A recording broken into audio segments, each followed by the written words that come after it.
स्वागत है आपका खुद के चैनल मिथिला जी की दुनिया पर। ये आपके प्यार का चैनल है। तो ये देखिए, आज हमने पालक की सब्ज़ी बनाई है। ये अदरक है, लहसुन है, मिर्च है और हींग है। बिल्कुल सिंपल सी सब्ज़ी बनाई है। अगर आपको पसंद आ रही तो देखिए वीडियो मिथिला जी का। ये मेरे घर की पालक है, बिल्कुल देखिए नीट एंड क्लीन। ये देखिए बिल्कुल ये साफ़ सुथरी। तो चलते हैं इसका हम साग बनाने। लेकिन कल हम लोग थोड़ा मेला देखने गए थे तो कुछ उल्टा सीधा खाने की वजह से गले में हो रही जलन, इसलिए मैं बिल्कुल सिंपल सा पालक की सब्जी बनाऊंगी विलेज स्टाइल। तो चलिए आप लोग भी देखिए और बनाते हैं विलेज स्टाइल पालक, और आपको दिखा देते हैं पालक का खेत। देखिए पालक है बहुत बारीक बारीक। इतनी बढ़िया पालक मैं नहीं काट पाती हूँ जितना ये भैया काटते। साथ ही देखिए बहुत बढ़िया से कटा हुआ है। ये ऐसे ही बारीक बारीक साग काटिए।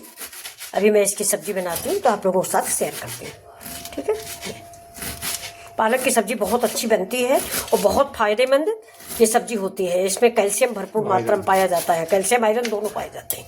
ये देखिए, अगर आप इसको लोहे की कढ़ाई में बनाते हैं, पहले हमारे गांव में हमारी दादी वगैरह लोहे की कढ़ाई में ही बनाती थी, तो काली हो जाती थी लेकिन भरपूर आयरन बढ़ोतरी हो जाती थी। ये देखिए, ये समझ लीजिए खून बढ़ाने वाली सब्जी है। इसका ज़्यादा से ज़्यादा जाड़े में इस्तेमाल करें। ठंडी होती है फिलहाल, ये अंदर इसकी मतलब तासीर जो है वो ठंडी होती है। हाँ,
वेलकम माई चैनल मिथिला जी की दुनिया। तो ये देखिए, ये मेरा पालक का साग बन के रेडी हो गया। तो ये रेसिपी अगर आपको अच्छी लग रही तो आप लोग भी बनाइए, चावल के साथ खाने में बहुत मज़ा देता है। और मेरे चैनल को सब्सक्राइब कर लीजिए प्लीज़, और वीडियो को लाइक करें। Thank you.